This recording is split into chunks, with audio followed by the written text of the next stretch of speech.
This is Solid Snake, and you're listening to This Week in Geek with Mike the Birdman Dodd and the rest of the Twig crew on ThisWeekInGeek.net.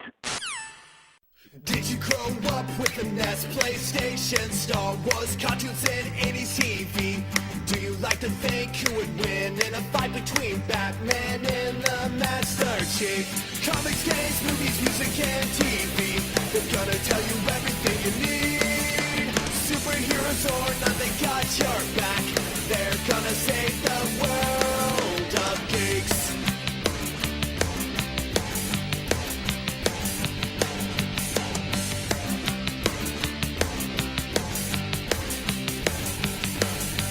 Comics, games, movies, music, and TV.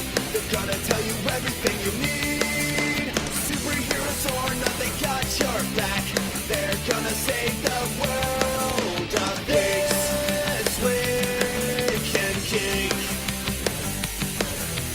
This Week in Geek.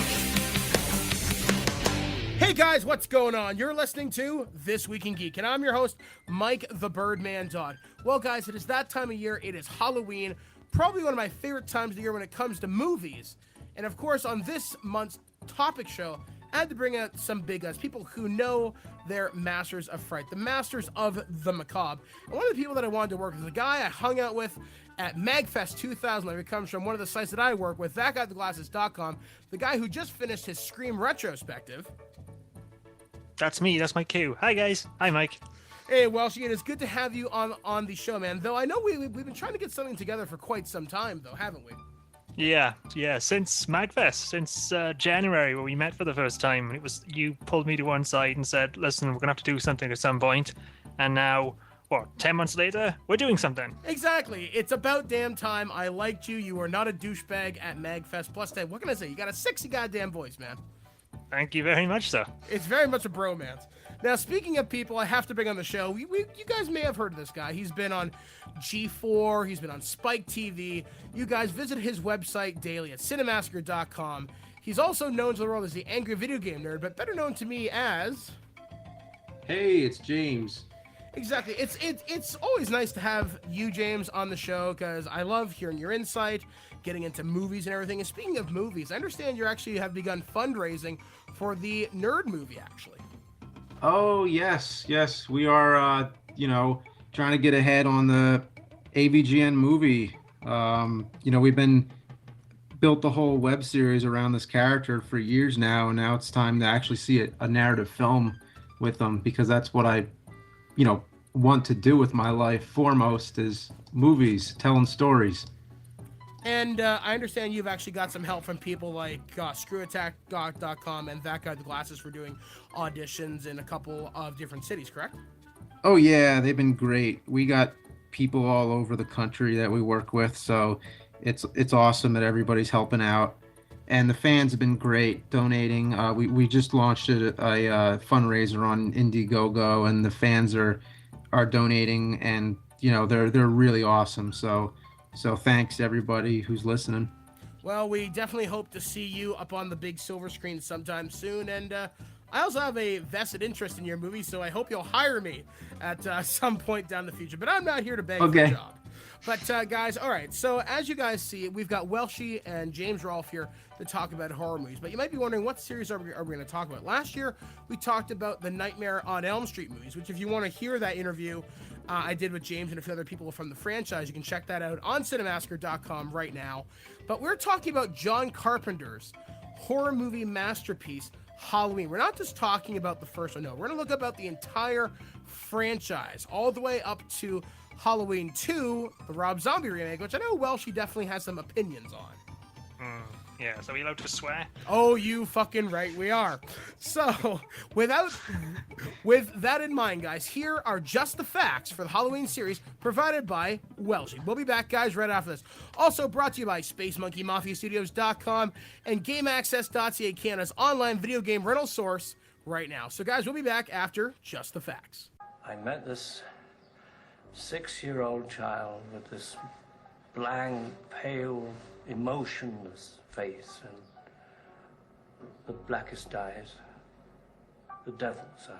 On a dark October 31st, a nameless, faceless individual murdered his young sister Judith Myers in her bedroom with a butcher knife. Released in 1978, director John Carpenter and his then-wife Deborah Hill released into the world a horror juggernaut, a series that has spawned books, comics, crossovers, fanfics, fan arts. After murdering his sister, Michael is locked away, saying nothing for 15 years, before escaping his prison the night before Halloween and returning to his hometown of Haddonfield. Following young Laurie Strode and her friends on Halloween night, he slowly kills them one by one. In the end, Dr. Loomis unloads 6 bullets into Michael, which knocks him from the bedroom window to the ground below, where he quickly vanished. 3 years later, Halloween 2, again penned by Carpenter and Hill, was released. Set immediately after the events of the original Michael murders, it follows Laurie's recovery at the hospital while Loomis continues to hunt Michael down, while Michael continues his murderous rampage. The truth is revealed that Laurie is in fact Michael's younger sister. The film reaches a dramatic conclusion as Laurie shoots 2 bullets into Michael's head, blinding him, before Dr. Loomis initiates an explosion that seemingly kills him and the Shape once and for all. 1 year later, Halloween 3, Season of the Witch was released, and in a radical departure from the previous films, Halloween 3 contained none of the previous characters. It was an attempt by Carpenter to make the Halloween films a unique franchise where every film would have a different cast and story. The film follows Dr. Chalice as he uncovers a murderous plot hatched by an evil organization to kill every child who wears a silver shamrock Halloween mask on Halloween night. The film ended on a cliffhanger, leaving it uncertain whether Chalice was successful in his attempt to save the children. Halloween 3 is also notable for being the last film in the franchise that John Carpenter had any active involvement in. In 1988, Halloween returned, and after the disappointing box office performance that was Season of the Witch, Michael Myers returned, fittingly in Halloween 4, The Return of Michael Myers. Set 10 years after the original murders, revealing through the film that Laurie had died in an automobile accident, Michael sets his sights on her daughter, 7-year-old Jamie Lloyd. As Michael stalks the residents of Haddonfield once more, only to be cornered by the Haddonfield police, where he was shot repeatedly and fell down a mine shaft.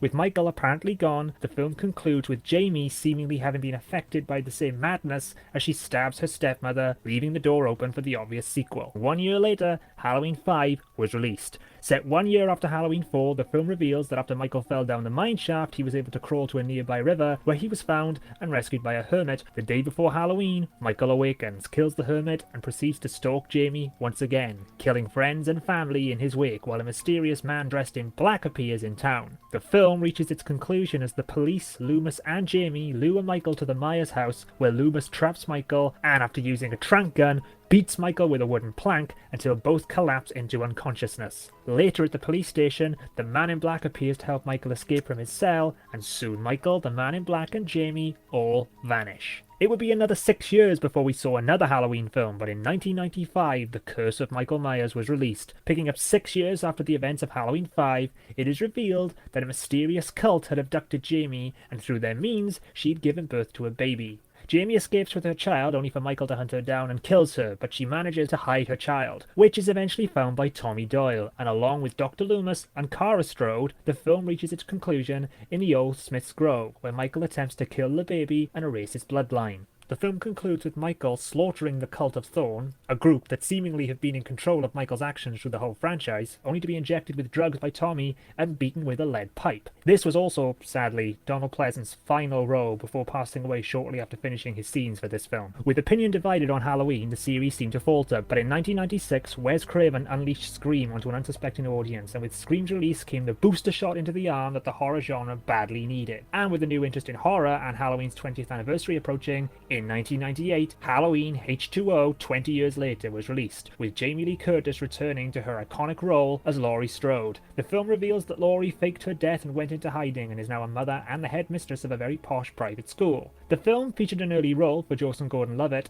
and the first feature film role for actor Josh Hartnett, but this film was all about Michael and Laurie, and the film didn't disappoint, with Michael and Laurie throwing everything at each other, and the film ending with Laurie decapitating Michael and seemingly ending the franchise for good. But as always is the case, the film became the highest grossing at the time in the series, which meant a sequel was needed, and having learnt their lesson from Halloween 3, Halloween Resurrection was released. The film was notable for having Jamie Lee Curtis make one final appearance as Laurie Strode, as the film closed the book on the Michael-Laurie relationship seemingly permanently. After tracking Laurie to a mental hospital, Michael kills her and heads home, only to find his house is being used for a Halloween stunt involving 6 college students spending the night in the house while their movements are broadcast through cyberspace. Michael kills off each member one by one until only 2 remain. The film became somewhat infamous for co-starring Busta Rhymes and having him seemingly kill Michael Myers through electrocution and burning. With the franchise now seemingly dead and buried, in 2007, Rob Zombie reinvented Michael Myers and the Halloween franchise. The film was a huge hit, becoming the highest grossing in the franchise's history, so a sequel was greenlit, again penned and directed by Zombie, although this one was much less warmly received. With another Halloween penciled in for release next year, the franchise, while taking a serious hit in the quality department, can't be faulted for its influence and its popularity, and the original Michael Myers character is still as popular and revered today as he was on his first appearance. Thank you, Welshie, for that edition of Just the Facts on Halloween. So, I guess, guys, before we get any further into the Halloween movies, I guess let's start at the beginning for a lot of us. What was the first Halloween movie you saw, and what were your experiences with it? I guess, Welshie, let's start with you, then we'll go to James, then myself. First one for me was the first one. Again, this is a story I've told before, but this is actually, it's just funny to myself. The first time I ever saw Halloween, I can't remember how old I was, but I used to share a room with my brother, and I got my own room for the first time, and in my own room I had my own TV. And, I was young. God, I don't know how old I was. I know I was, between 8 and 10 or something like that. And I can remember flicking through channels at, say, 10 o'clock in the night, pitch black outside. Halloween comes on, and I missed the beginning. So I didn't see the opening scene. I didn't see Michael escaping from the asylum. The first thing I saw was Jamie Lee Curtis. And the only reason I started watching it is because I recognized her and she looked so young. So watching it, I actually thought when I first saw it, that the film was about, and again, I've got this, I remember it, thinking it, I thought it was about this shy guy who liked this girl. That's the first thing I had in my head watching that film. And of course, then when he starts killing her friends, I was terrified. I was literally, I've never gotten to that point where I can feel my heart pounding because I just want her to get away.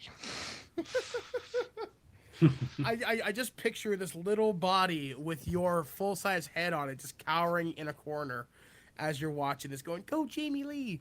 It's to this day, it's the most terrifying film I've ever seen. Oh wow! Well, James, what about you? Do you have a similar scary memory of the first Halloween movie? Sure. Yeah, I actually want to say really quick, I'm actually reviewing all these movies this week, so I'm actually doing. I don't know if the listeners are going to hear this first or they're going to see mine, but every day now I'm doing one of these as part of Monster Madness, so I might end up reiterating myself a lot because I'm fresh off of making the videos, but it's great to finally hear other people talk about it though, because I've just been like in my own freaking world with this. So, but no, that's a good question though. I don't think I really addressed that in the review. So, the first Halloween, I think, I've heard about Michael Myers since I was a little kid, but I think the ones I heard about the most was actually Freddy and Jason. So it took me a little while to discover, the Halloween series. And I think when I first heard about it, and the title is Halloween, Halloween's my favorite holiday. And I thought, well, if this movie is going to call itself Halloween, it better be good. And, I watched it, and I think my first time seeing it, I don't think I was really that impressed up until like the end. And then once it got going, it like totally just I totally got immersed into it. And that's another thing, they say totally a lot in the film, but totally. Yeah, I just wanted to see them get killed, but then by the end I was really like rooting for Laurie, and I really wanted her to escape, and I just got so into it. And when it ended, I was like, wow, that was awesome. And since then it's always been like a tradition. I try to watch it every like Halloween when I can.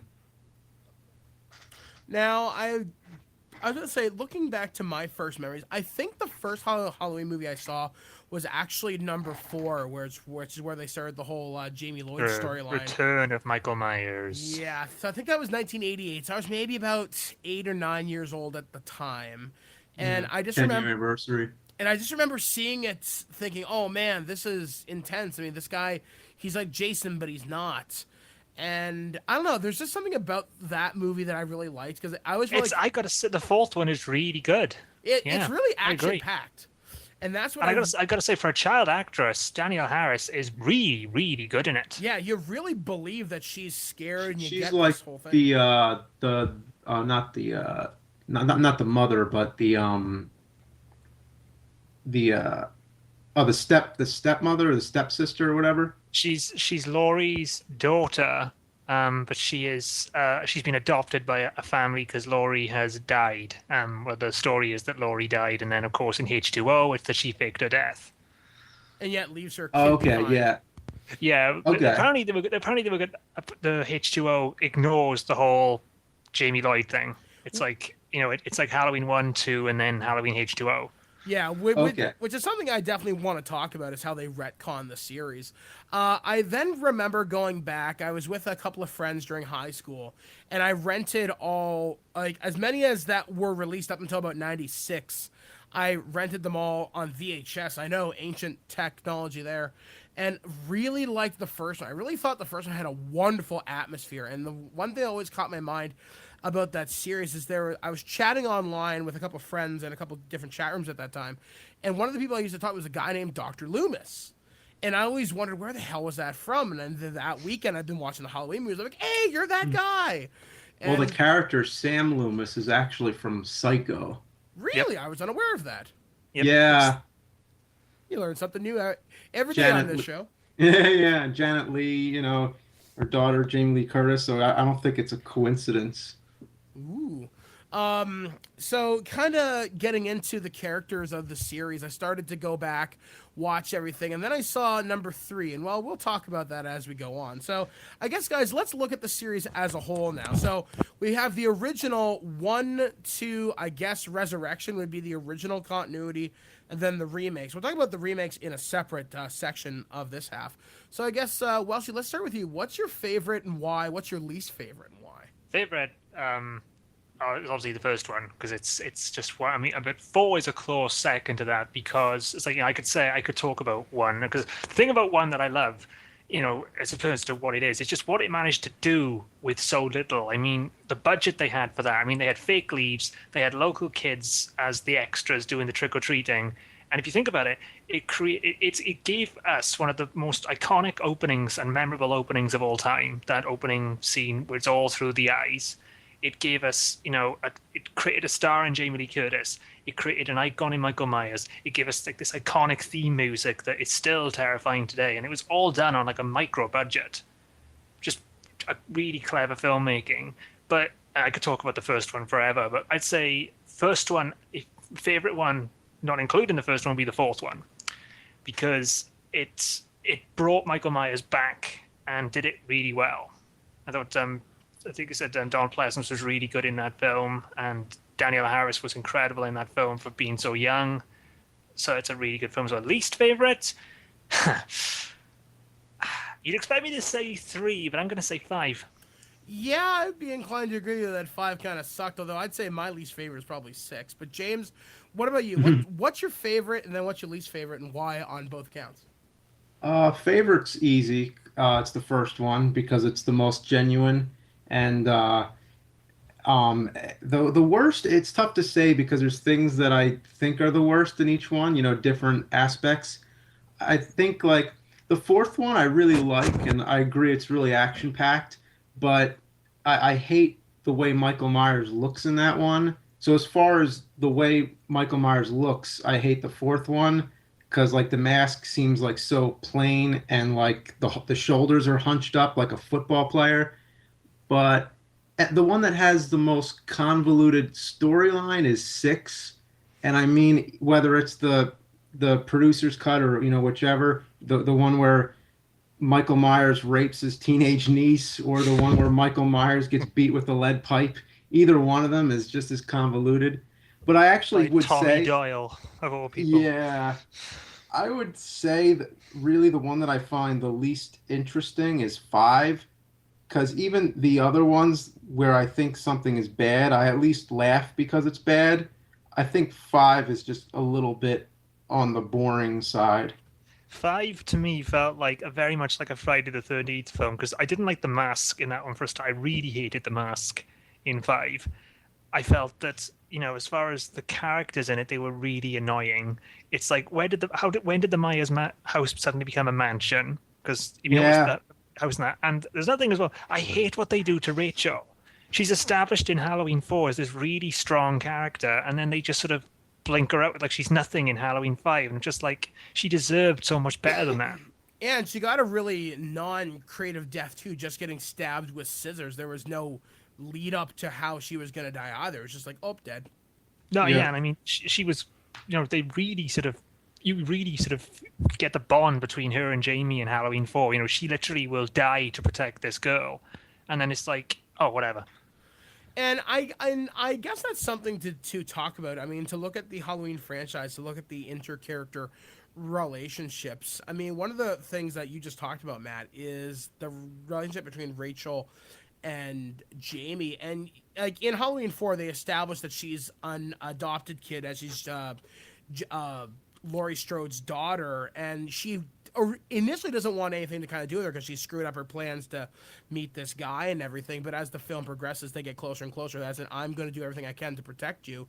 That's one relationship that I really liked. Another one that I really liked is I really do like the relationship between Dr. Loomis and Michael Myers. And specifically what I mean is I really, really get the impression, and just from the strength of Donald Pleasant's performance, that he genuinely believes on some level he can either help Michael or he can stop him. Like, he believes there's a way in to stop this madman. Like, there might be a way to bring him to put the knife down, or at least stop him long enough so someone can kill him.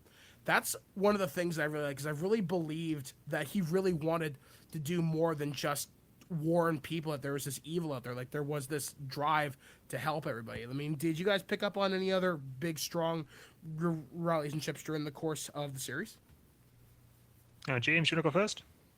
Oh, sure. Any relationships between different characters? Yeah, like basically, what was the one you felt was maybe the strongest throughout the series, or one that in one particular film that really stuck out to you? Yeah, I mean, I think it's what you said. It's really Dr. Loomis and Michael Myers, because whenever you have a good, good versus evil, it's like Dr. Van Helsing and Dracula. It's just like he's out hunting the evil, and that's what made the movie so endearing. Yeah, I agree. It's like if you take out if you look at Halloween 1, excuse me, if you look at Halloween 1, take that out of the equation, you look at every other Halloween after that, Loomis always tries to reason with him before he does anything. He always will ask him not to do it, or he will try and reach him somehow before, he does something extreme, like he'll shoot him or hit him or attack him. That's Loomis would always try and reach him, because he, I think again, I'm going to mention the remake here a little bit, but there's this great line from Mark McDowell in the remake where he says, "You're kind of like my best friend." And he says, just that's how fucked up my life is. Yeah. It's just like, it's almost like that. It is almost like that, their relationship.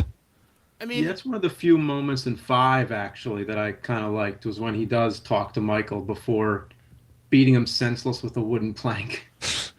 I think he tries to talk to him, doesn't he? And Michael stabs him. I think he touches him. It's when he touches him that Michael reacts. yeah, because like he's like, Michael, you can stop this. You don't have to hurt her, or something like that. There's also another moment that kind of mirrors that, and I think it's 5 again, where Jamie is up in the attic. She finds the body of Rachel. She's in like a crib or something, and Michael takes his mask off. And there's almost that moment where you wonder, could this be the end of it? And then Michael snaps and then tries to kind of kill her again. I mean, that's one of the things that I think makes Halloween interesting. I mean, I've been watching these movies over the past couple days, much like James has to do the Monster Madness. And you kind of get into the headspace of this. And for a while there, I mean, we were talking about before the show, I kind of wrote Halloween off as just, a few movies are cool, but the series as a whole sucks. But now that I'm hearing us talk about it a little more cerebrally like that, I mean, I really enjoy the fact that this is more than just a good versus evil. I mean, one of the things I want to talk about in the next break is, how is Michael evil personified, or is he something more or less evil? And I guess looking at the films, I mean, looking at these movies, where do you think the series started to take a change? Because these things were box office successes for the most part, with the exception of number 3 and 5, I think did not do very well commercially. Where do you think the series took a bit of a turn? I'm going to say number 5, because the focus, Michael became a generic Jason Voorhees clone. I think after number 4, with the fact that they could shoot him with pistols and shotguns and try to blow him up, and he'd more or less walk away from it, like Jason does in number 6 and number 7. He just shrugs off major damage, and he becomes less of a human being. And then they introduce this whole Cult of Thorn thing, or they hint at it in number 5, and that's where the series just takes a radical departure into the frankly stupid. Well, it's again, it's that classic thing of them trying to justify what he does. It's I mean, you look at the recent horror film remakes now, and it's like every horror film remake gives you a backstory on the killer, Leatherface, Freddy, Michael. I mean, if they're gonna make a Hellraiser remake, they're gonna do a detailed one for Pinhead. It's just all this sort of stuff. With the Thorns, with the Cult of Thorn thing, it was something different. It's just I don't shit on it like a lot of people do, because it was something different, and it did tie into Halloween and the whole killing off your bloodline sort of thing, which is what he was doing. But it was silly. You can't say otherwise. It was silly. And I guess Halloween would be kind of the pioneer in trying to take that to do something kind of different with it. Now, do you think any other horror franchise has taken as many risks as Halloween does with its established mythos and in even the character design? I mean, look how many times The Mask has changed, and no actor has portrayed Michael more than twice in a row. Yeah. Even in the first movie, there was like 7 people or so, or maybe more that played him. I mean, they lost that mask after they finished that film. Yeah. I heard a story. I was at a Q&A with Nick Castle, and he told a story about what happened to that mask, and I'm trying to remember right now. I don't know. Have you ever heard what happened? Because I think he had it. I think he kept it for a while after the first movie, and then the studio wanted it back for part 2, but they ended up creating another one out of it, and then they don't know. I think what happened. Then nobody knew what happened to the first one, and yeah. Yeah, well, no, I don't. Yeah, because I mean, the thing with 2 that sticks out to me is that you can clearly tell it's a stuntman playing Michael Myers, because he walks very stiff. Yeah, I was just you're right. I mean, and that's something else, because there hasn't been a consistent portrayal of the characters. Do you think that's hurt it? Do you think that's hurt the series overall? I mean, there's been so many actors that have played Jason. I mean, Kane Hodder, C.J. Hood, I think was one of the guys' names, and so many other different people. Do you think that hurt the series? Not really. I don't think so. As far as consistency goes, I guess it's just one of those things. You gotta let it go. You gotta take it as each movie is.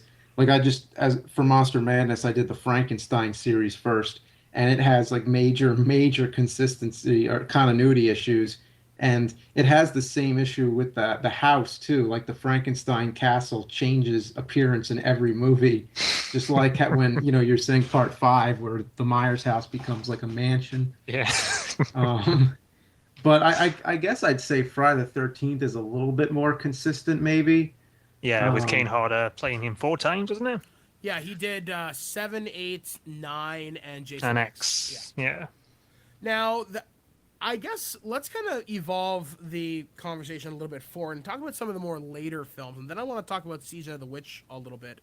So with 4, 5, 6, they definitely took a risk. Like I said, they talked about the Cult of Thorn, the whole Jamie Lloyd storyline, and changing things up, and then they retconned everything with Halloween H2O to make it a direct sequel to number 2. Do you think that was a risk worth taking? And was it definitely a sequel to number 2, or did they kind of pick it up from the first one? Because that's the thing, because he says actually before I say that, there was apparently the first draft did actually address the Jamie Lloyd situation. Apparently the first draft that Ken Williamson turned in did address that, but they kind of decided they sort of make it a completely separate story.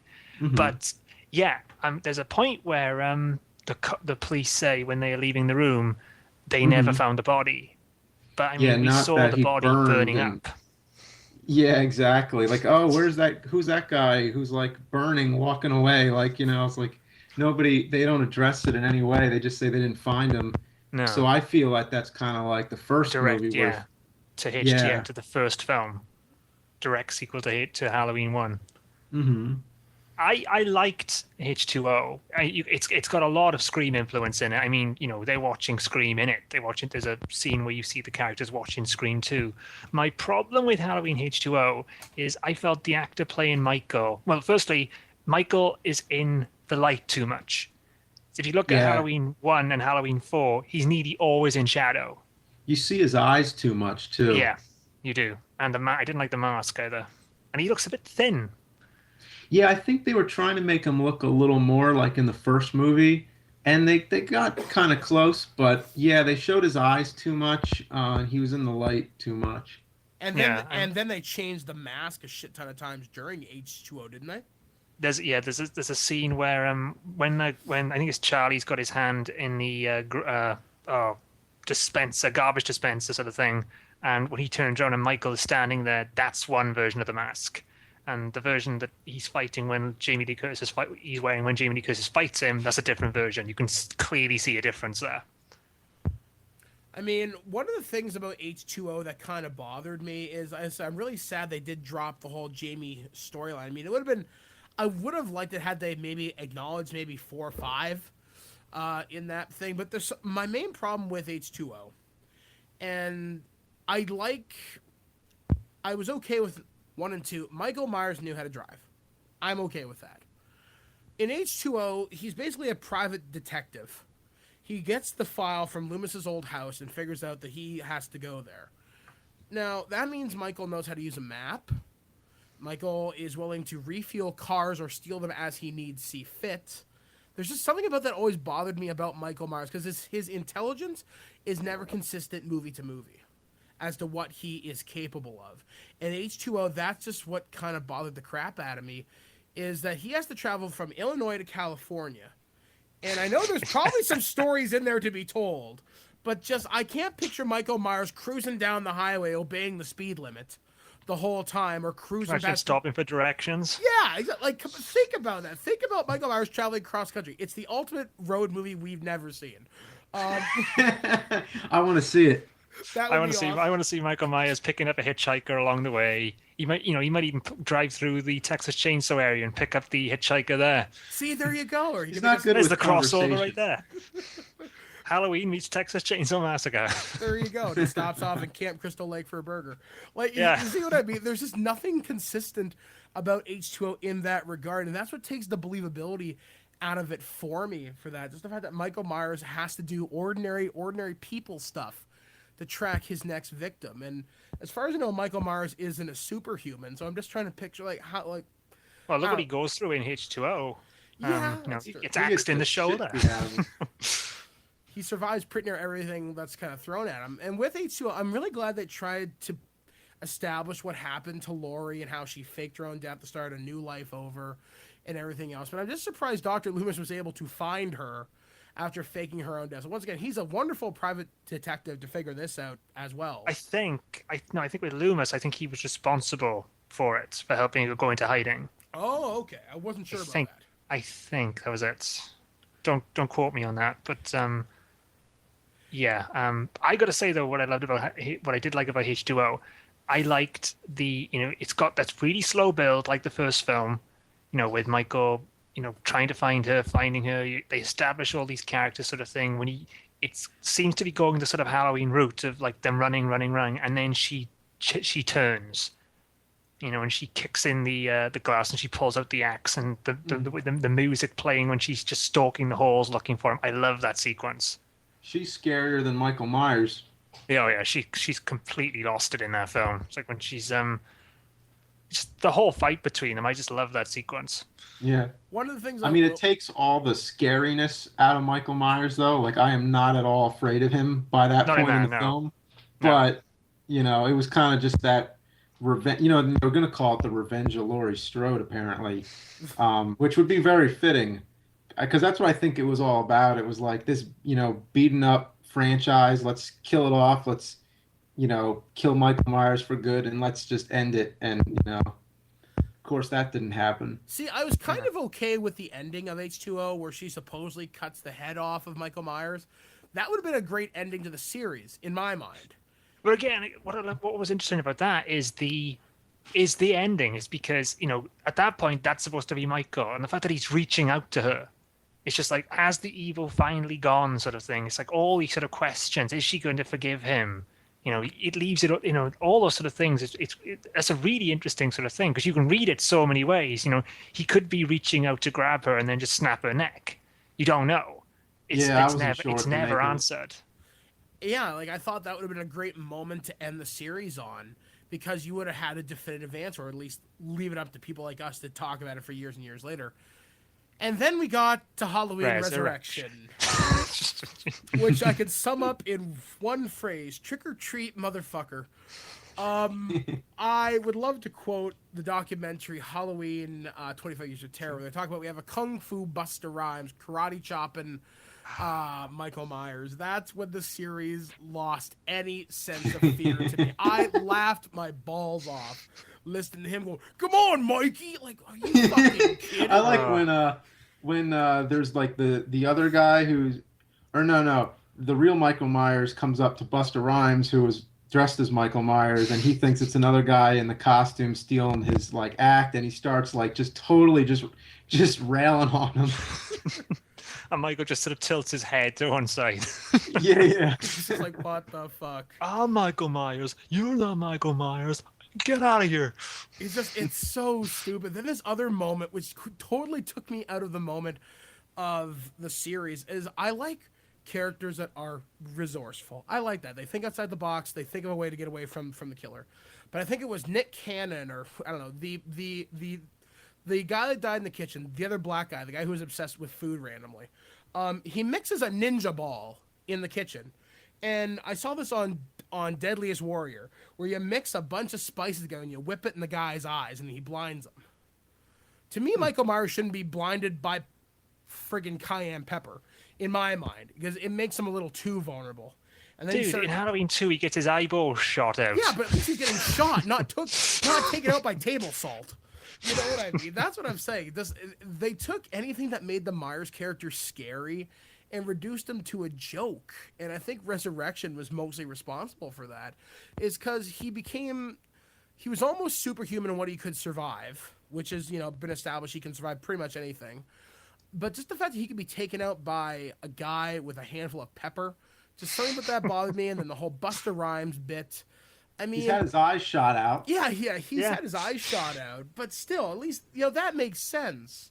I'll say this about Resurrection, though. I mean, I liked the beginning, I've got to say. I did like the beginning. It's the explanation for how he's still alive is so bad. Once again, him using that intelligence to figure this out. But I do love the beginning because, again, it's Jamie Lee Curtis. Mm-hmm. And it's just having her and Michael go at it is always fun. It's why I like Wes Craven's New Nightmare, because I love seeing Nancy and Freddy going at it. There's that great. Yeah. It's like one of my favorite moments for H2O is just that sequence when she shuts the door and Michael appears on the other side and they just stare at each other. It's just like face to face again. Because you lost, the Donald Pleasance interaction, so then we got Jamie Lee Curtis back, so it was kind of good for a while. Yeah. So I guess, guys, to final thoughts on the series as a whole before we jump into our next major topic on this, which is Michael Myers as a character. I mean, I guess, Welsh, let's go with you. What are your thoughts looking on the series of movies, not including the remakes? Not including the remakes. Yeah, we're talking about those next specifically. Okay. Well, as far as the legacy of the films go, it's, as not including the remakes, it's still strong as far as I'm concerned because of Halloween. Because Halloween is obviously such like James has said, it's his most favorite holiday. It's one of my favorite holidays, and they will always play a Halloween film on TV here. Sometimes they'll do a Halloween marathon. It's still strong and beloved. The quality wise, it's like I said in just the facts. It's not. It's gone up and down in sort of dips and troughs, kind of like the Star Trek films, in like a good a good odd or a good even or whatever. You have one good, one bad, but I know we're going to talk about them, but the remakes really hurt that. And James, what about you, man? Overall, let's see. Well, they all seem to do something different. They all took some kind of chance. Even Resurrection, which was bad, it's still kind of like they made it like where they're filming like a reality show, and they actually filmed it with like they put body cams on everybody, and I think it would have been a cool idea to have like an interactive DVD where you could select each character's viewpoint. So they kind of, I think that idea kind of got lost when they made it or whatever happened, but every movie sort of tried something, and like the third movie, which nobody likes but me, it's like it's still a pretty enjoyable horror film, and it totally lives up to the title Halloween. It may not have Michael. Yeah, I agree.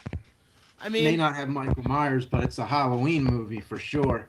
I think that movie might have been more successful had it not had the association with the Halloween franchise. Had it been a different series called Halloween been established as an anthology, it might have found. Yeah, that was Carpenter's idea behind it. It was almost like a Tales from the Crypt type deal, where he would every Halloween, I don't know, but every year a new Halloween film would come out with a new story, new cast. That was his ambition, but obviously by this point Michael Myers was so popular, people just wanted him. Yeah. And the one that makes me rip my hair out of my head is 6. Either version, for their own reasons.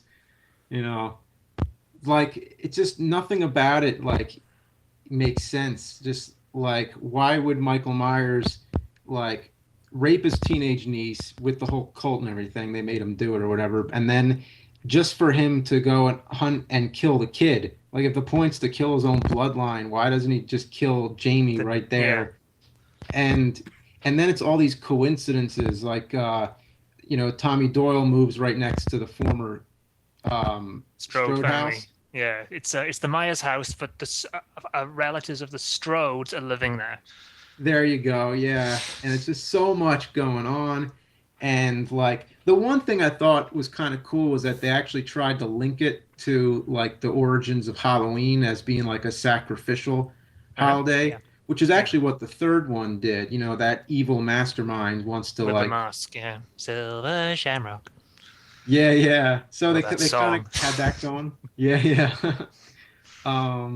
So they definitely tried all kinds of different things with that series, and it has its ups and downs, but it's definitely an interesting series to say the least. The producers, like you were talking about there with 6. I mean, 6 came with 2 versions. I prefer the producer's cut, mainly because Donald Pleasance has got a bigger role. Mm-hmm. But Michael Myers has lesser role, though. Lesser role, which I kind of prefer again, because it's just like, it's for me, Halloween 6, the normal theatrical release, was really influenced by the Friday the 13th films, because there's a lot of blood and a lot of like way over the top death scenes, whereas in the producer's cut, it's a lot more subdued. Which it feels is a more very like Myers, subdued film. Which feels more like a Halloween film rather than a Friday the 13th film. You know what? Here's a good question. What did you get from the ending of the producer's cut, and what do you think would have happened if they would have continued with that, like as the cliffhanger for the next movie? The ending I got was that sort of like the sort of almost ironicness is that Loomis, now carrying the curse, has to look after Michael, which is what he's been trying to stop him for, at that point, what was it, 5 films, and now he has to actually protect him. So I think and if they got Donald Pleasance in like another movie, like I wonder how would they have followed up on that? Yeah. I mean, because from what I get at the end, it's Michael basically walks away. Yeah, I guess like he's dressed as Dr. Wynn, and Wynn switched with Michael, who was stopped by these stones on the floor. Like I don't know. Yeah, it's like he's not wearing the mask, he's not wearing the suit. He hears Loomis screaming and just walks away. It's just like, does that mean the curse is over for him? Does that mean he doesn't have to kill anymore? Oh, questions. Yeah, I So he know. just has to walk away. I guess, like, it doesn't make any sense. That would have been something for them to explore. Now, something that was explored, sadly, is these movies were remade.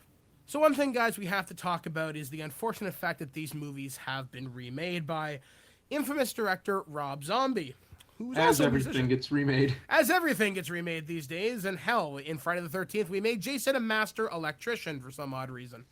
So anyway, looking at these movies, I want to get your guys' thoughts on them, what you guys think, and I'll start so you guys can kind of gather it. I thought the first Halloween remade by Rob Zombie actually did something kind of special. They went back and gave us a backstory to Michael Myers to sort of make us sympathetic and empathetic towards his situation. What made him so fucked up? What made him what gave him that rage to kill people? And there's something I think Rob Zombie accomplished that I don't think very few horror directors ever have. He really made it sympathetic towards Michael with the casting of that child whose name I can't pronounce. Deeg. Yeah, I There's- can't remember his last name. It's Deeg something. Feach or Feich, something like that. Something F. And there's something about that really made the character relatable. And I really enjoyed the first 45 minutes of the new Halloween because there's just something about Zombie brought a sincerity to it, and also having Malcolm McDowell play Dr. Loomis and have him trying to reach out to Michael. The star of those two films. Oh, Michael Oh, Myers he's McDowell. great. He's great in everything he's in. But there's just something about that I really, really, really liked. I really connected with. And despite Sherry Moon Zombie being in this, who's a person I don't really care for, but in this role, I really did. I really believed her as Michael Myers' mom. There was something about that. And Bill Forsyth as the abusive father, though I've met that guy in real life, he's an asshole. So he was definitely channeling that there. Yeah. Oh, he's a douchebag. He told me to fuck myself. There's a story for another day. But there's just something about Zombie's direction in that first half. If he kept going like that, sort of building up to the killings of Laurie, or the killings that happened in the first Halloween movie, I would have been fine with it. I liked, this was a good prequel. I was really digging it. And then once they skip ahead to 15 years later, that's when I thought the entire series fell to complete dog shit. So, Welshie, fire away, my friend. Okay, right. A positive first. You can clearly see Zombie cared about that film. This wasn't like a sort of, oh, I'm going to make a remake, I'm going to make a lot of money. He really, really cared about that film. It was a labor of love for him. He loved the first Halloween. He stated a lot of times he loved it. He went to John Carpenter and said, is it okay if I do it? Carpenter probably said, I don't care. But, he really cared about that film. You can say that. I don't mind looking at his childhood, but the problem is Zombie chooses the sort of like cliche stuff. I mean, the scary thing about the first one is that he's a normal child from a normal family. In this one, he's already killing his pets. The first thing you see, he's drowning his mouse or something like that. His mother's a stripper. His sister's the village bike. His stepfather's a drunk, abusive hick. It's just like, that's, it's like, that kind of explanation. And the fact is that the biggest problem with the remake, it makes Michael Myers the main character. That's the biggest problem with it. Because then when Laurie comes into it and sort of, and her friends come into it, they're secondary characters. You've been following Michael through the whole film. He is now the star. And it's just, that's something the Halloween films never did. Friday the 13th, I'm sorry, not Friday the 13th. Friday the 13th and Nightmare on Elm Street. The latter sequels made their killers the stars. You didn't care about the main cast because you just wanted to see them die. And I had that feeling with Laurie, especially Laurie, in this film. When she comes downstairs and she's rubbing bagels on her breasts, I'm just like, this is Laurie? Yeah, there were no likable characters in the remakes. Yeah, you said it. The only character I liked in the remake was Danielle Harris's character, Annie. She felt the most real. Yeah, that was interesting because she was in 4 and 5, right? Yeah, she was Jamie Lloyd. Yeah. she did it as a favor to Rob Zombie, and she was the most likable character because in the first one she feels like like a high school girl, just like she's got a boyfriend sort of stuff. In the second one, she's obviously traumatized by what's going on, but she's protective towards Laurie, and her death in the second one is the most heartbreaking thing about the film because she's the best character. Which I guess there's something, guys, to maybe talk about there before we get to kind of James's thoughts on this. Looking at the way Zombie directs his movies, specifically what he does to character development, like I said, he made Michael Myers the star in this movie. Laurie became a secondary character. Why do you think these movies went bad under his direction? Because he really did care. What happened? You want to go first, James? Because I've interrupted you. Oh, sure. No, it's all right. No, I agreed with everything you said. I think the less you know about Michael Myers is, the better. It makes him scarier. And when I first heard Rob Zombie's going to do a remake, but it's also going to be a prequel, it's going to start when he's a kid and explore that part more. I was really into the idea. I was like, okay, well, he probably has a really good idea. I don't know if everybody liked it, but I loved The Devil's Rejects. Mm-hmm. I think he's really good at dealing with just crazy people. And I think he was better in Halloween. I think he was better at the characters that weren't Michael Myers. So yeah, I guess I'd say I don't know what really went wrong, but I was a little disappointed with that. I did the video on it recently, and I don't even remember what I said in it. So I'm like, did I praise it? Did I rip it apart? I don't even know, but I guess we'll find out on Halloween. Sell. Well, for me, and we talked about this at the beginning of the show. Halloween, like I just said, Halloween, the first one, it was a labor of love for him. He really wanted to do it. He stated in interviews after he finished that he was not coming back. There would be no Halloween 2. If there was a Halloween 2, he wouldn't do it. There was nothing. He was not interested in doing it. Halloween, the remake, was such a financial success. Dimension basically said, we're making a sequel. And Zombie came on because I think he said, his quote, I can't remember the exact quote, but it was something like, if anybody's going to make it, I should, because I don't want my vision being screwed up. So with Halloween 2, he wanted to, he wrote it, he directed it, and all that sort of stuff. He wanted to make it his own version of Halloween 2. With Halloween, the first one, he'd stuck to like the John Carpenter blueprint. Halloween 2, he was going to try and make it his own.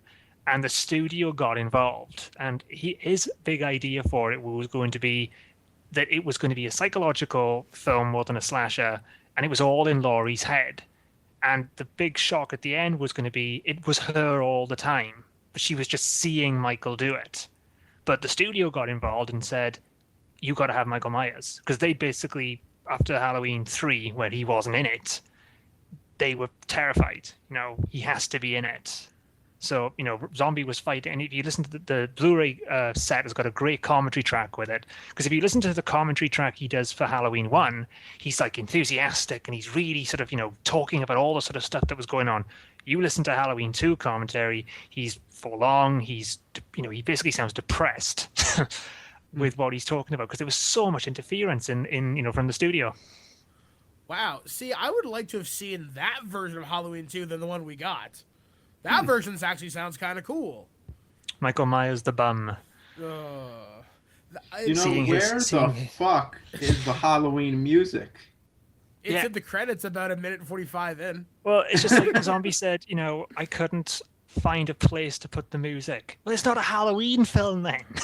If you can't put the music into a Halloween film, it's not a Halloween film. And he's a musician. He should know where to insert this. And the first remake used the music too much, I thought. So it, like they used it like in the very beginning when he's the kid and he's running, and it's like, I felt they should have at least kept the theme for when, when he's grown up and he starts killing people. When you first see, the Michael Myers that everybody knows. Yeah, he turns into a Big Daddy Cool Diesel. He's like so 7 foot tall. Yeah, they overused it, then they didn't use it at all. One of the things I didn't like about the remakes is how they did go over the top with the violence. And I don't think Michael Myers, the death should be violent, yes. But Mustafa Akkad went on record before he died saying these are not Friday the 13th movies. These are not slasher films. Number 6 had it in ludicrous amounts. And the zombie one, specifically Halloween 2, it just got to the point of almost hostile levels of brutality. How about when he stabs that nurse in the beginning? Oh, yeah. It sounds like he's having an orgasm. And then there's that one little pause when he like stabs her like, one more time for good measure. It's like I can't see that as any other way than comedy. Yeah, No. I mean, it's like, you watch the first Halloween films, he's silent. He doesn't say a word. He's a ninja. Yeah. And then, in the zombie ones, he's like, rah, rah. When he's killing Annie, you can't see it, you just hear it. He sounds like a bear. He looks like one too, but I mean... They're very angry remakes. Yeah, yes. And I think that takes away from the Michael Myers character in a sense. And actually, that's where we're going to take our next topic of discussion here, is looking at Michael Myers as a character. So let's get the reboot taste out of our mouth for just a minute. Yeah, I will say the second one, I really liked some of the visuals in it, like those dream scenes. Like if you just put some Rob Zombie music on it, that'd be awesome. But as a Halloween movie, it's pretty disjointed. Well, it's like you were saying as well, Mike. I liked Sherry Moon Zombie in the first one. I thought she was really, really good in the first one. My problem is that Zombie, through the second one, is effectively making her the main character. He's saying, because I remember when I saw the trailer and the line, "It's never going to leave me," the secret behind his madness will finally be revealed. And I died a little when I heard that. And then when it turns out it's his mother, he's seeing his mother. That's Jason. Yeah, and I think that takes away from a character like Michael Myers, is to reveal why he's evil. And I think, like I said, that's where we're going to take the discussion now, is looking at Michael Myers as a character. I mean, Dr. Samuel Loomis describes him as he is evil personified. He is the blackness that exists in hell itself, more or less. He has a blank, pale, emotionless face. He's unremarkable. That's the thing. There's nothing there to him. The blackest eyes. The devil's eyes. And that's, I think, what makes Michael scary, because he is evil. He's every murderous impulse we've ever had. He just doesn't rein it in.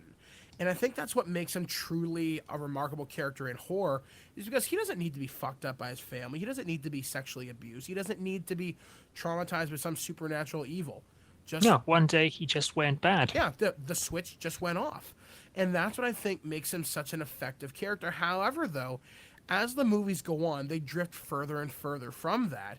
He becomes something else. And one of the questions I sent these guys in an email to talk about the show is he evil personified or an evil intelligence? And the thing that made me think about this was a moment in Halloween 2 specifically, when Michael Myers enters the Haddonfield Hospital. He hides in a room with a bunch of babies. He doesn't kill any of them. Okay, I get it's a big deal to kill a baby on screen, but you get where I'm going with this. And then you look at Halloween 5. He runs over a kid, a handicapped kid with a car. And then in one of the novels, or one of the comic books, he tampers with Halloween candy. I can't picture Michael Myers taking the time to put razor blades in individual pieces of fucking candy. There's just something about that makes me think, is he evil truly, like this force of nature, as well she described him, or is he evil picking and choosing what actions he wants to take?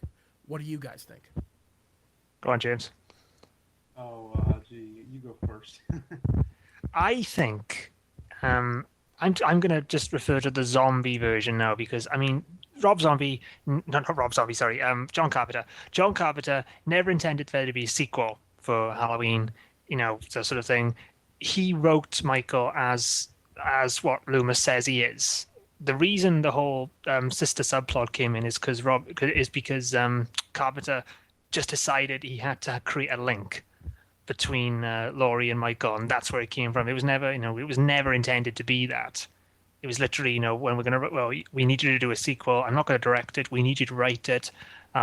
Okay, they're brother and sister. It was literally that. There was no big plan behind it.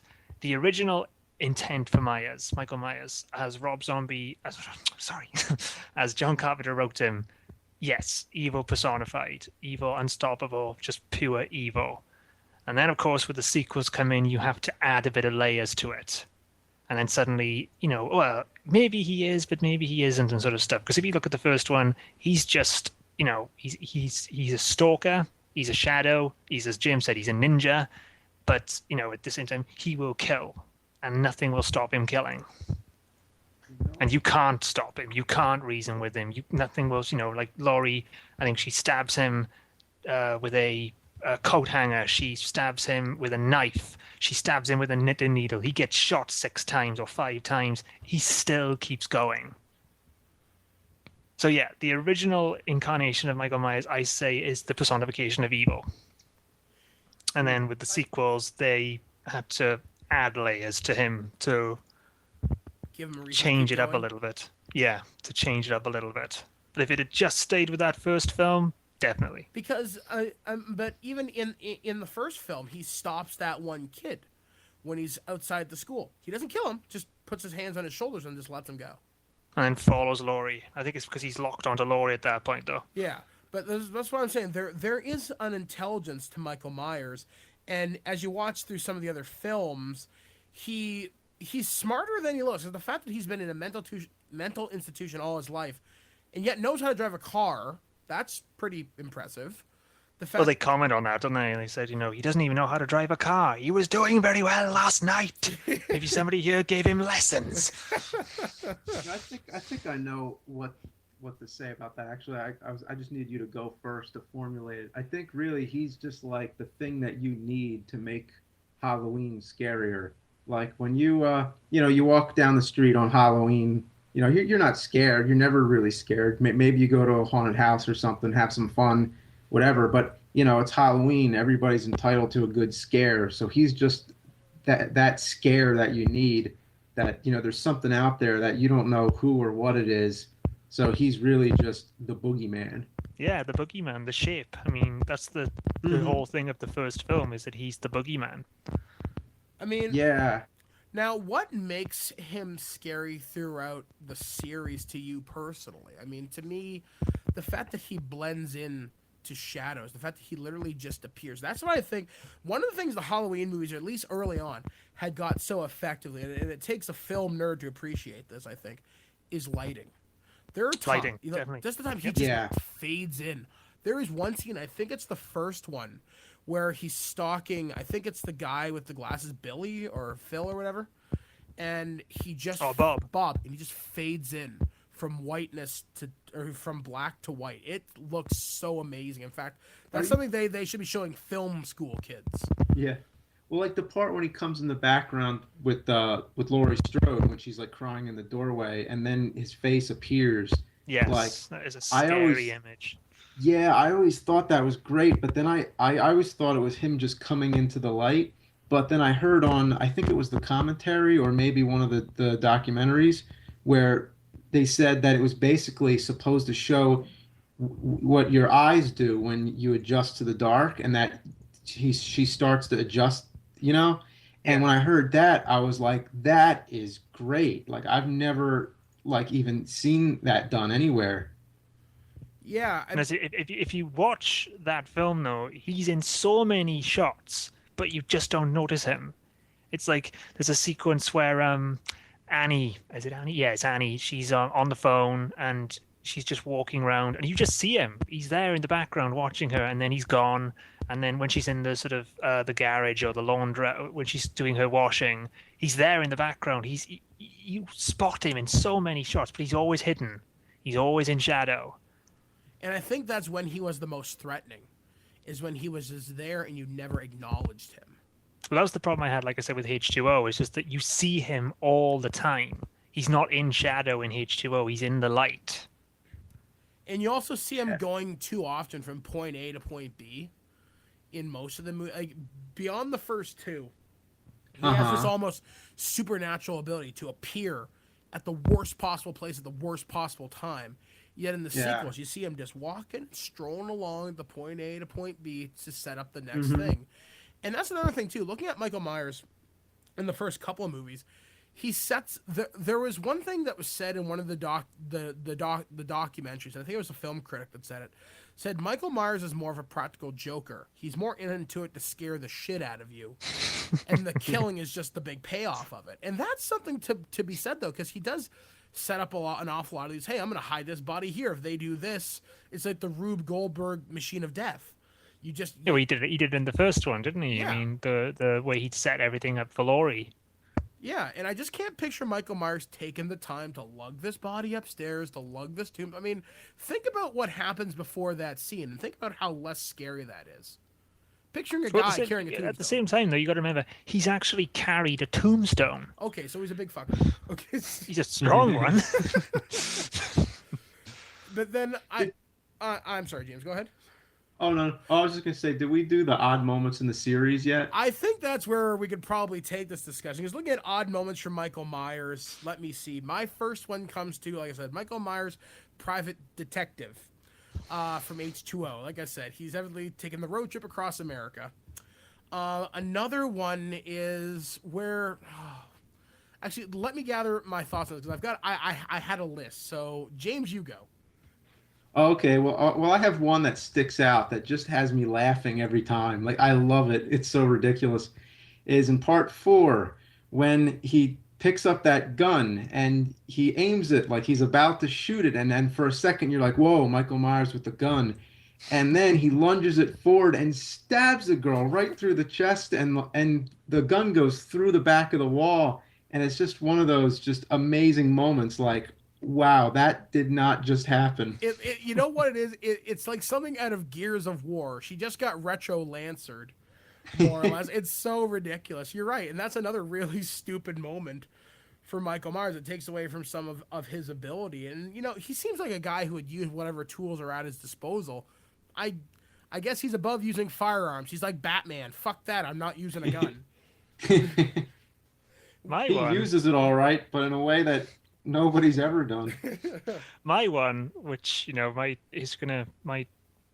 confuse a lot of people considering how much I love the film. It's him under the sheet with the glasses on.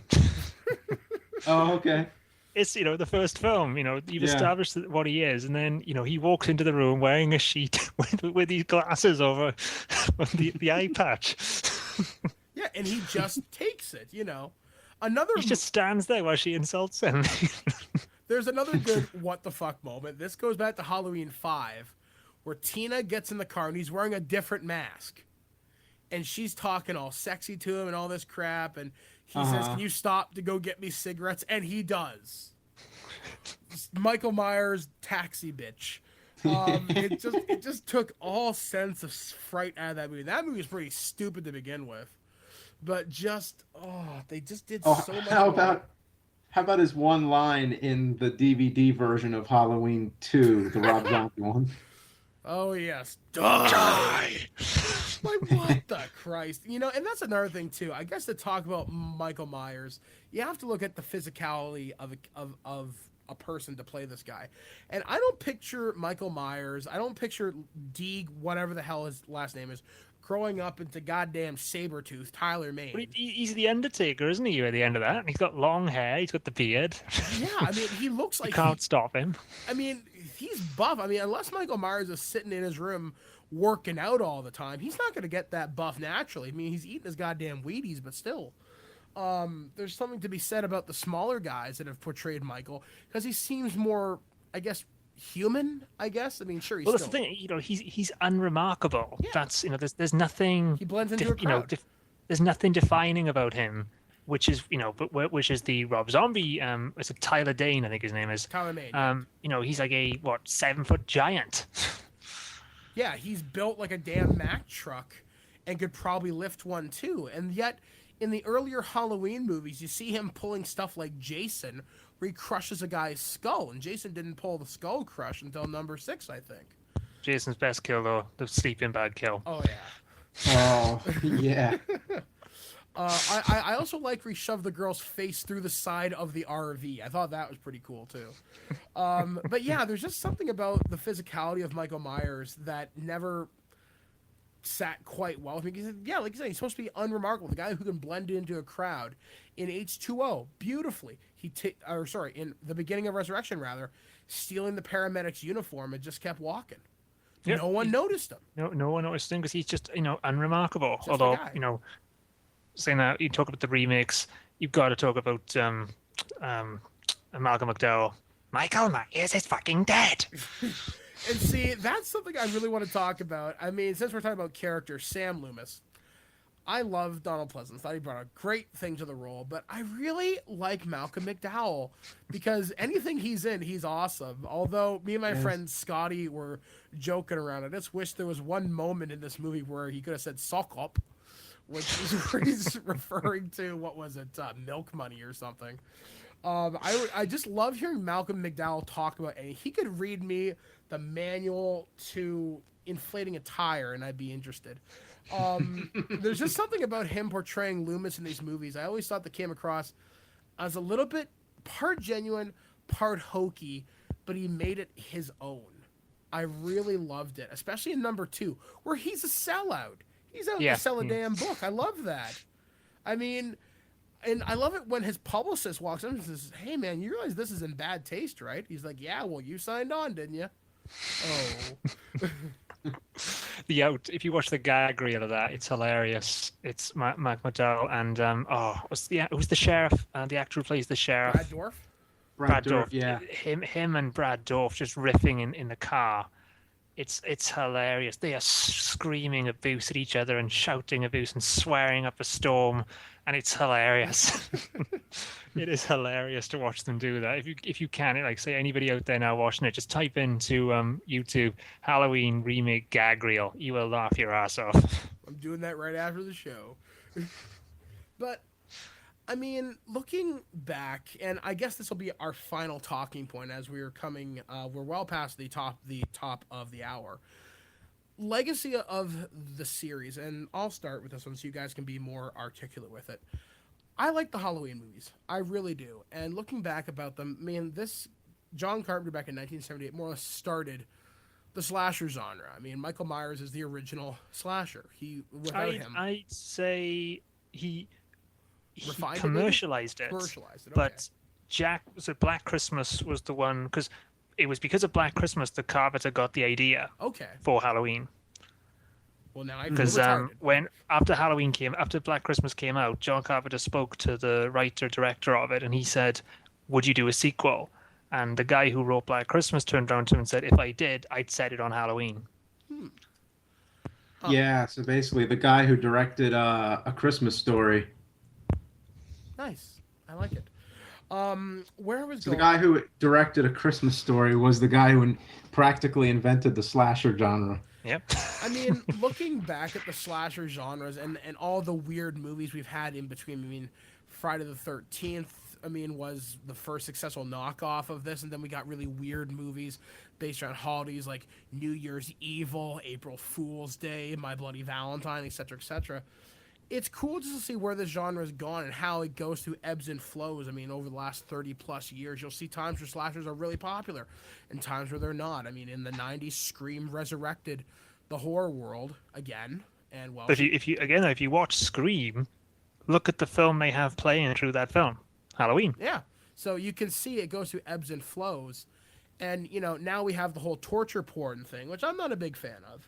But I do appreciate movies like Scream, like Halloween, like the original, not the remakes. Well, this is the thing you sort of talk about there with the torture porn. If you look at the remakes of slasher films now, there's elements of torture porn in those remakes, like how brutal the killings are. And they're brutal for no reason. I mean, exactly. When Jason in the original 10 movies rather, killed people, it was brutal, but it made sense to a point. Lingering on a kill just to show the black blood. It was cartoony as well. Yeah, it never made... I mean, sure, there are some goofy kills in, say, Jason X, where he smashes a girl's face with liquid nitrogen. That's cool. That's goofy. Funny. That's yeah, that's funny. That's a funny kill, yeah.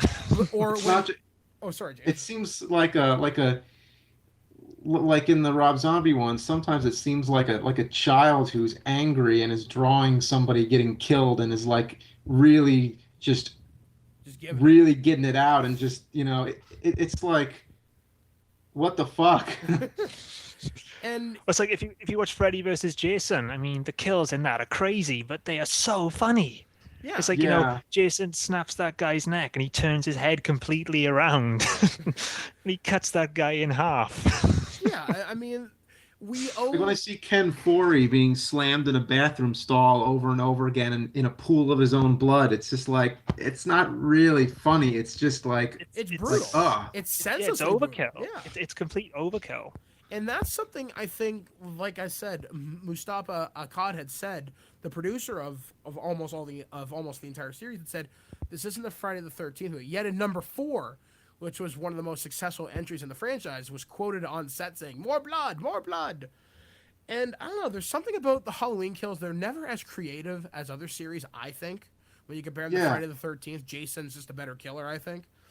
But Definitely. I don't know. There's just something. I don't know. I'm glad the series exists. I'm glad the series took the chances. And I think without the Halloween taking the chances with it did with its own mythos, we may not have had more successful movies from other franchises because they're like, hey, it worked for Halloween. Why the hell not? Although I will say these remakes, they've got to stop or something has to be done. I mean, these reboots and reimagining, like I said, I'll give credit where credit's due. I thought the first half of the first remake was awesome. I would love to see the second half of that movie had it continued along from the first half. I think that would have been neat. But you look at all these horror remakes. I mean, Nightmare on Elm Street most recently, I thought that movie sucked. I hate what they did to Freddy, and that's the only movie I walked out of the theater when the usher asked me if I enjoyed that movie. I told him to fuck himself. He looked rather shocked when I said that to him. Tell me that's true. Oh, it is absolutely. He was like, "Sir, how did you enjoy the movie?" Like, fuck off. And then I went on my rant on my Twitter for like 30 posts. And then you look at Friday the 13th, where Jason has this elaborate tunnel of lights underneath his underground compound, which means Jason went to Lowe's Home Hardware and wired everything up. He's a master electrician. Don't call Jim, call Jason. And there's just something about these horror remakes that have to stop. Zombie started off on the right foot and then fell flat on his face. But like she said, it may have been due to studio interference. It was big time. I mean, you only have to listen to the commentary. I mean, I have made it. Everybody who knows me or has heard of me knows my hate for Halloween 2, but I don't blame Zombie. I blame script problems for Zombie because there's certain elements in it that are really sort of like pull my hair out. Like there's in Halloween 1, it's established that Michael stops talking well before his mother dies. He doesn't say a word. But in Halloween 2, they show a flashback of Loomis saying to Michael, your mother's dead, and Michael talks. Just like, Rob, you wrote the script, You wrote that script. You wrote that, and then suddenly that's all to set up the whole white horse thing, which is just like, oh my God. Oh, I don't know. So I guess I mean, I have one final question and then kind of a fun question before we end out the show. So my final question is to you both. Where does the series go now? Is Michael Myers relevant in 2011 and beyond? All right. Well, I think that, like you said, I'm glad the series exists, but I think I would have rather it just seen it be an anthology series about Halloween. But, now that it's gone where it has, then I think they have two ways to go. They could do like a big budget one, which is unfortunately the way it's going to go because it's always going to be like, like they're always going to, it's all about the money. So if they want to go that way, like they have, I think they should just do a full out versus movie and just make it crazy. Like have Michael Myers fighting Leatherface and all kinds of stuff like that. But we discussed that on the last podcast and still there hasn't been any. So it's just like, they just are not getting on that for some reason. And the other way to go, I would say, would to make it really legit, like just do like a low-key version of it that's more genuine, like the first one, which would be impossible for them to do nowadays because they got to have the gore and the tits and everything. But go in that route and like don't call it Halloween again. Call it The Shape or call it The Babysitter Murders. The original title from Original the title, first yeah. one. Yeah, just like back to basics. Because the first one was really on to something that didn't get explored in any of the other movies. Like it was just scary knowing that Michael Myers was around and that Yeah, the I mean the way it characters are so ends. I mean, oblivious. it's just the way it ends, where you've got the multiple camera shots and just his breathing. I mean, that says so much with Yeah. so little. He's still out there. Yeah, like I even say in my video, I think that at the end of that movie, like if you watch that at the right time, like on Halloween night, and then like as the credits are playing and you hear that music, and then just go to your window and just look outside, and then it's like you feel like he's really out there somewhere. Yeah, yeah. Obviously, that's why it's the perfect ending for that film. All right, guys. Well, it is the final little bit of the show, and something that I always like to do is whenever I get my experts together, I like to have a little thing called Death Battle. Yes, I'm ripping that off a Screw Attack, so sue me. So I want to pit Michael... Boomstick. and I'm whatever the hell the other guy's name is. I forget. Ben. So I want to take my experts and pit the fictional masters of horror against, well, some other guys. So let's take Michael Myers. He's going to be fighting each one of these guys individually. You tell me who wins and why. Our opponents are Jason from Friday the 13th, Freddy from Nightmare on Elm Street, Chucky from Child's Play, Ash from Evil Dead, and Pinhead from Hellraiser. These are not the original, these are the original characters, no remakes. They have all weapons at their disposal from their respective movies and or series. And no one person has the advantage, as in, i.e., Freddy can't take them into the dream world automatically. He has to trick them or whatever. So let's start with Jason Voorhees versus Michael Myers. Who wins and why? All right, tournament style. Exactly. Let's break it down. Round one, who wins? This is funny, actually. I do have a tournament coming up at some point, actually, but it's not related to this at all. It's a little different.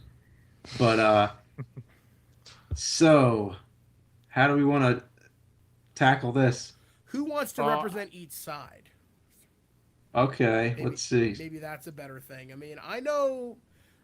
Which Jason are we talking about here now? Are we talking about human Jason from 2 and 3, or are we talking zombie Jason from 5 onwards or 6 onwards? Sorry. Let's take ordinary Jason from 2, 3, and 4. Okay. So who wins in a fight? I forget who's the opponent? Michael Myers. Michael Myers. Okay. That I'd say Mike Myers.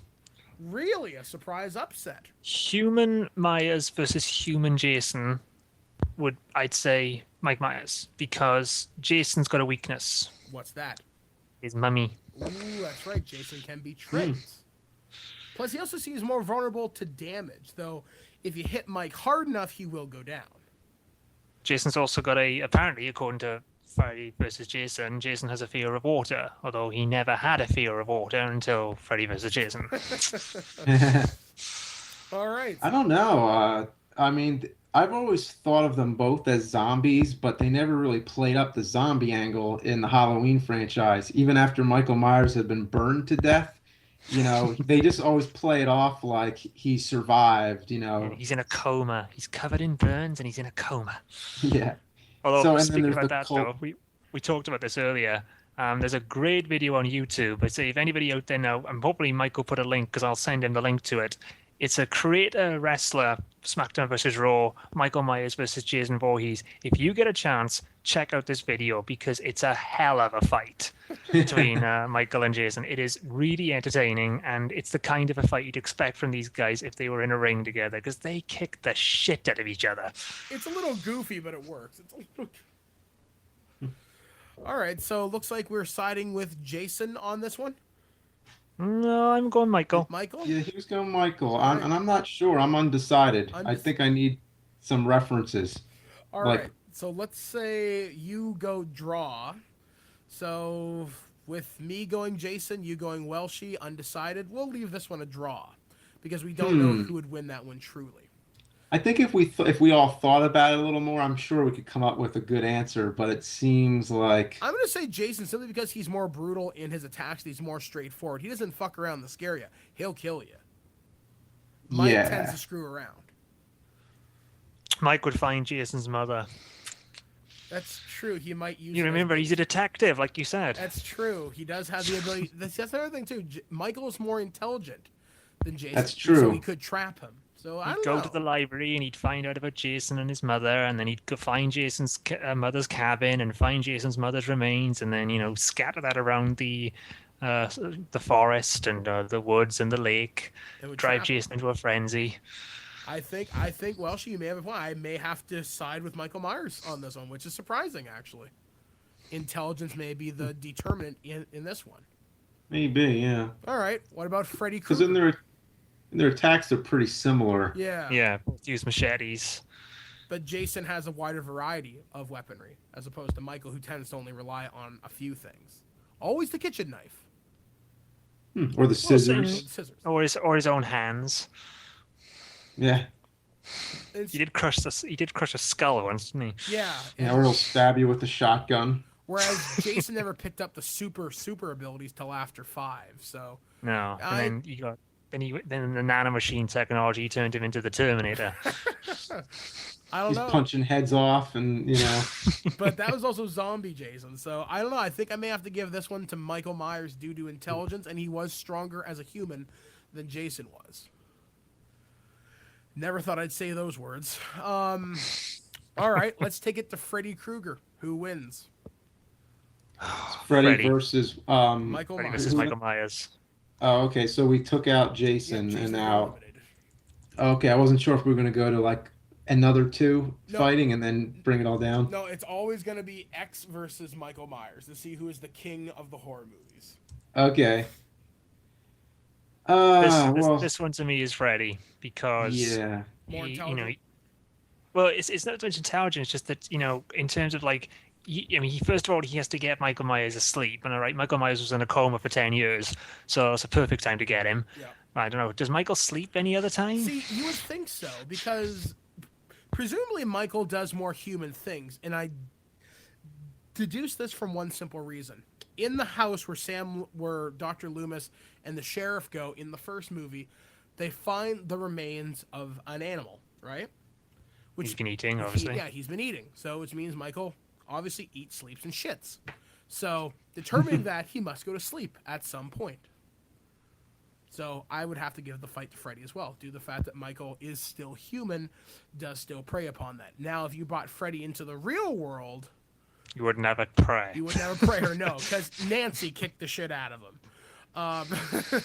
Yeah, I mean, even though there's a lot of fan films where all these slasher villains fight each other, like the only official movie is Freddy versus Jason, and I imagine Michael Myers versus Freddy to play out the same way. Like I just can't get Freddy versus Jason out of my head, so I keep seeing that fight play out. Yeah, and although saying that, what Freddy does to Jason in the dream world would have killed Michael Myers. What does he do? He pinballs him around the room and then squashes him with like a cylinder block. That's true because Michael doesn't have the same regenerative abilities as Jason. Well, that was zombie Jason, wasn't it? Yeah. So we're probably gonna give this one to Freddy just due to superior superior powers, maybe. Sorry, I'm watching the Michael versus Jason fight. They have both burned to death. But Freddy is undead, thus unkillable unless in the real world. So unless Michael's smart enough to bring him out. Freddy keeps coming back. So, I don't know. That one's a little bit up in the air. I mean, if you guys want to talk about this in the comments for the show, we'd love to hear your thoughts on this. Since I don't... Just to show the awesomeness of this fight, Jason Voorhees just hip-tossed Michael Myers off the top of a ladder outside the ring. That is how awesome that fight is. All right, and our last two contestants, we're going to pit this one against Chucky from Child's Play. I think... All right. I'm trying to think who might win this one. I would say Chucky's arguably more intelligent and more durable, simply because Chucky he has against to Michael Myers, right? Yep, Chucky versus Michael Myers. Who do you think is going to win? Myers. Really? I missed you for 1 second. Chucky versus Michael Myers. Chucky versus Mike. Yeah. Michael Myers, who walks away? Oh, so Freddy's out then. Yep, Freddy's out. We'll leave that one up to the fans. Okay. Michael Myers versus Chucky. I'd say Michael Myers. I might say Chucky. Reason why Chucky wins, I think Chucky is smart.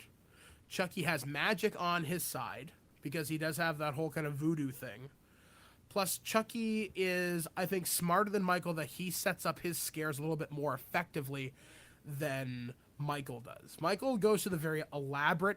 Chucky goes for the quicker setup, but it means it also gives him more time to think things out. My examples include Child's Play 1 and 3.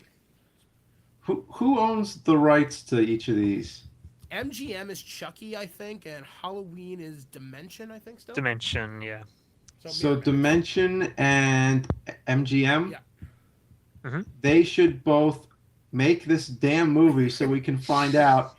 And I guarantee you will make money if this movie is made. You say that though. I'll tell you why I think Michael Myers would beat Chucky in a fight. Strength. Michael Myers would only have to grab hold of him. If Chucky could, it's like Rey Mysterio versus Kevin Nash. If Rey Mysterio can avoid getting touched by Kevin Nash, he's gonna win. If Chucky can avoid getting touched by Michael Myers, he's gonna win. If Michael Myers grabs hold of Chucky, he'll snap him in two. But he would survive that.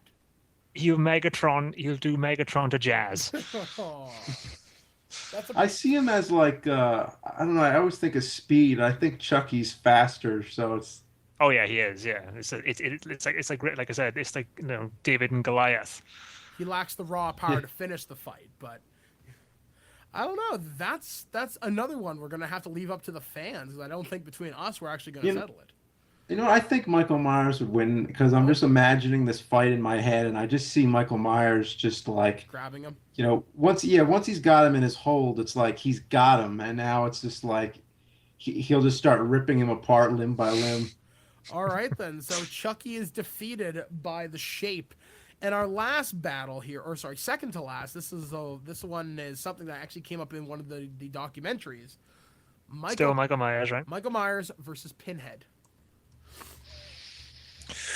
I'm going to say Pinhead. I'm going to say Pinhead. Because of superior abilities, tactics, home field advantage, or why? All of those, but Pinhead, he's a Cenobite. He has control over hell, basically. Yeah, I don't think Michael Myers is going to walk away from this one. So Pinhead takes it. Pinhead could beat him without even moving. He'd just sort of blink his eyes, and throw the chains would fly out everywhere. All right. You know what? I actually seen. I know we didn't get to Jason versus Pinhead, but I was at a Q&A that had Kane Hodder and Doug Bradley, and they actually had this conversation. And Kane Hodder said, "Come on, Pinhead's a bitch," and they just kind of had a back and forth going. It was great. And our last contestant in this thing, representing the good side of the universe, is the Chin himself, Ash from Evil Dead. Groovy. Versus And Michael. are we gonna do Leatherface? Sure. Why not? I think that would be a fun little one. I would probably give the fight to Leatherface versus Michael Myers. Weaponry. Oh, okay. Plus, but we're at Pinhead though, right? Yeah, we're at Pinhead. So yeah. So no, we're at Ash now. Ash now. Okay. You're confusing me, James. Well, I mean, Leatherface, we didn't use him, so. I still think he would win over Mike Myers just due to weaponry. Okay, but we're going back then. We're going before Pinhead came in. Yeah. Okay, so we reversed it. So we retroactively had Pinhead would them win fight. against Myers, but Ash. Well, I think, it's like, because up until now they've all been horror villains, and Ash is more like the, hero. Yeah. So I would just see Ash winning just on account of that. I think it would be a good fight, though. Sheer determination as well, because Ash just will not stop. Yeah, but he's going to definitely get his ass handed to him, though, for a while. But then at the end, it's eventually going to be Ash. But he's going to be covered in blood by the end of it. He's probably going to be missing a couple of extra limbs as well. See, Marvel should make this. If they've done Evil Dead versus the Marvel Zombies, we can get Michael Myers versus Ash. I'm just saying, comic book people, think about it. But Was the comic, isn't it? Michael Myers versus Jason versus Ash. There's that comic that There is, yeah. it's a sequel to Freddy versus Jason. oh, that's actually Michael Myers, or that's actually Jason versus Freddy versus Ash, and it's where they take over the world, and Freddy becomes the president of the United States, and there's the Nightmare Warriors, which is all the survivors from Nightmare and Friday the 13th. Well, you know the original ending for New Nightmare did actually have Pinhead, the original conceived ending. It was going to be Freddy versus Jason? Yeah, Freddy versus Jason, and the original conceived ending was going to be a hand comes out of the water and sucks them both into hell, and then Pinhead standing there. And he was supposed to be like, "Is there a problem, gentlemen?" or something like that. Yeah, that's it. Ending, yeah, which would have been, I think would have been fucking awesome. Like, they just need to have a monster Royal Rumble. So if any of you listeners out there are fans of this stuff, please make it happen. I will give you money right now. Video, actually, in my video, I say that too. I'm like, come on, make more versus movies. Yeah, because people want to see them. I mean, Alien versus Predator, however stupid they are, people like them. But the thing is, it took so long to get Freddy versus Jason out. I mean, they were planning it from, Jason Goes to Hell. I mean, it ends with Freddy pulling him to hell. Like, I wasn't even in high school when people were talking about that, and it took so long. I gotta say though, it was worth it. Freddy vs. Jason is bloody brilliant. It's over the top craziness. Now, I hope Michael Myers can get the same kind of love from a new generation of fans, and I get guys to put final thoughts on Halloween and everything. I think Michael Myers, if you look into him, he really is a cool character, and there's a lot of really neat side characters in the Halloween universe. I mean, can you say the same about... That's what Halloween has over Friday the 13th. If you think about it, characters. Friday the 13th has a Jason, and that's it. You could argue the Tommy from 4 and 6, but that's about it.